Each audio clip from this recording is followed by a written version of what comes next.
Hello parents, good morning. हम India में रहते हैं, ऐसा देश जहां पर 12 महीने धूप आती है और फिर भी हमारे लाखों बच्चे विटामिन डी डेफिशिएंट आ रहे हैं। इस न्यूज़ पे आपका क्या रिएक्शन होगा? आप बोलेंगे कि ये कैसे हो सकता है, मेरा बच्चा तो रोज पार्क में खेलता है। चलो आज एक मिस्ट्री सॉल्व करते हैं। Vitamin D deficiency in Indian kids सिर्फ धूप में खेलो इनफ नहीं है। आप इमेजिन करो, सेम सिटी, सेम धूप, बट दो डिफरेंट बच्चे, दोनों इंडियन स्किन, और दोनों के पेरेंट्स बोलते हैं कि ये तो बाहर पार्क में बहुत खेलता है, धूप में बहुत खेलता है। बट एक बच्चे का विटामिन डी नॉर्मल आता है और दूसरे बच्चे का विटामिन डी बहुत ज़्यादा कम आता है। क्या सिर्फ पार्क टाइम डिसाइड करता है कि बच्चा विटामिन डी डेफिशिएंट होगा कि नहीं, या इसके पीछे और भी फैक्टर्स हैं जो हम डेली इग्नोर करते हैं? फॉर एग्जाम्पल, टाइमिंग्स, कपड़े, बिल्डिंग की शेडो, सिटी का पोल्यूशन, सनस्क्रीन और इंडोर लाइफस्टाइल।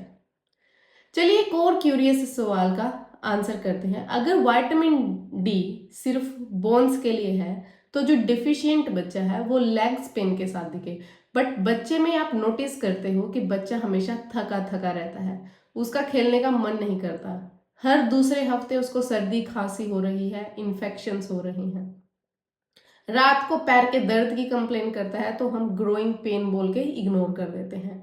कभी कभी मूड लो रहता है, इरिटेबल रहता है, बट मसल्स उसकी काफी वीक है। क्या हो सकता है कि ये एक सिंपल विटामिन की डेफिशिएंसी हो? उनके इम्यूनिटी, मसल्स, एनर्जी और मूड के पीछे ये विटामिन्स की डेफिशिएंसी बहुत बड़ा रोल प्ले करती है। सबसे इंटरेस्टिंग पार्ट, हम प्राउडली बोलते हैं कि हम तो फॉरेन के जैसे नहीं है, हमारे यहाँ तो हमेशा धूप आती है।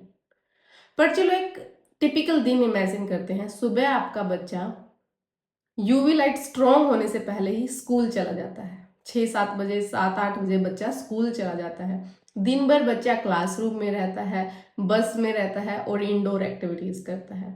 शाम को जब पार्क जाता है तो यूवी बी लाइट की इंटेंसिटी काफ़ी कम हो जाती है। ऊपर से हम उसको कैप पहना देते हैं, फुल स्लीव्स के कपड़े पहना देते हैं पोल्यूशन के चक्कर में, और हम उसको सनस्क्रीन भी लगाते हैं।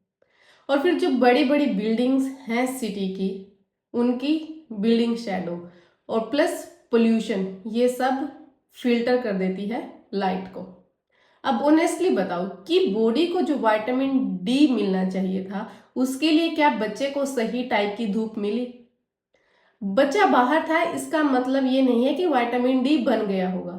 ये प्री एजम्पशंस हम लेके चलते हैं कि बाहर खेल रहा है तो विटामिन डी बन गया होगा, बट रियल लाइफ में ये इक्वेशन फेल हो जाती है। चलो एक छोटा सा मेंटल चेकलिस्ट करते हैं।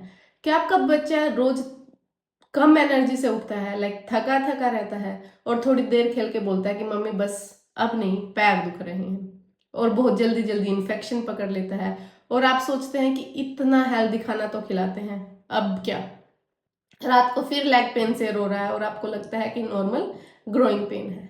इसकी कोई गारंटी नहीं है कि ये विटामिन डी डिफिशियंसी की वजह से हो रहा है, लेकिन ये वो क्लूज हैं जो हर एक पेरेंट्स को सोचने चाहिए। सिर्फ कैरेक्टर या नेचर का इशू है, या बॉडी साइलेंटली हेल्प मांग रही है? और एक फिर हमारी एक पॉपुलर एजम्पशन आती है कि हम दूध, दही, घी सब दे रहे हैं, सब कुछ हम दे रहे हैं अपने बच्चे को, बहुत हेल्दी खाना खा रहा है, तो डेफिशिएंसी कैसे हो सकती है?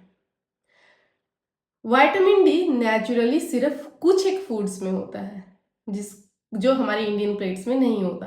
For example, oily fishes, egg yolk और कुछ फोर्टिफाइड प्रोडक्ट्स। बहुत सारे टिपिकल हाउस होल्ड में ये तीनों ही प्रोडक्ट्स नहीं पहुंच पाते। इंडिया का हर बच्चा फिश नहीं खाता और नहीं खा सकता। एग एलर्जी की वजह से भी बहुत सारे बच्चे एग्स नहीं खाते। इंडियन हाउस होल्ड में वेजिटेरियन के कॉन्सेप्ट की वजह से हम बच्चों को एग इंट्रोड्यूस नहीं करते। दूसरे बच्चे जो एग्स खा रहे हैं वो सिर्फ वाइट पार्ट खाते हैं, येलो पार्ट नहीं खाते, और विटामिन डी का अमाउंट ये एग योक में होता है, येलो पार्ट में होता है। और फोर्टिफाइड प्रोडक्ट्स भी लिमिटेड है, लेबल्स पढ़ने हमें नहीं आते, और बहुत ही सनसनीखेज बात कि इंडिया के लेबल्स ही गलत है। तो किस पे रिलाई करें?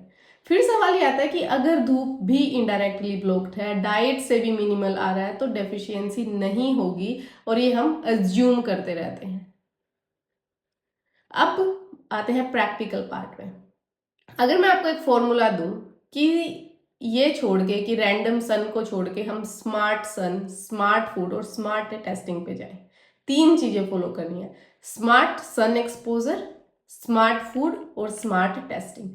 स्मार्ट सन एक्सपोजर का मतलब है चाहे कुछ ही मिनट हो, लेकिन सही तरीके से, रेगुलर, शॉर्ट स्पेल्स में, जहां पर बच्चे का maximum part, for example arms, legs और दूसरी स्किन धूप के डायरेक्ट कांटेक्ट में हो, बिना बर्न्स, बिना ओवरहीटिंग के, ना एक्सट्रीम फियर ऑफ सन और ना ही एक्सट्रीम इग्नोरेंस। ये होता है smart sun exposure.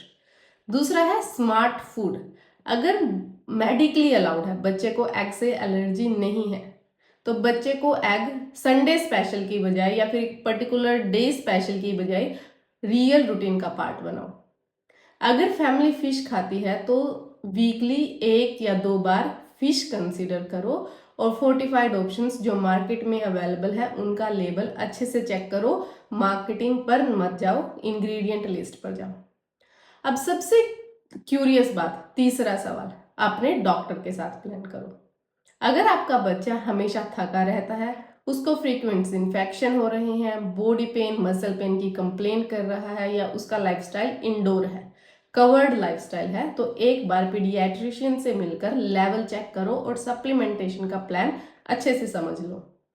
Influencer moms की सजेशंस पर ना जाएं, और जो मल्टीविटामिन गमीज इन्फ्लुएंसर्स के बीच में इतने ज़्यादा कॉमन है, वो अपने बच्चे को देके बच्चे को ओवरडोज और स्टिमुलेट और शुगर कंजम्पशन ना बढ़ाएं। पीडियाट्रिशियन से मिलकर लेवल चेक करके और कौन सी फॉर्म में सप्लीमेंटेशन देना है अच्छे से समझ लें।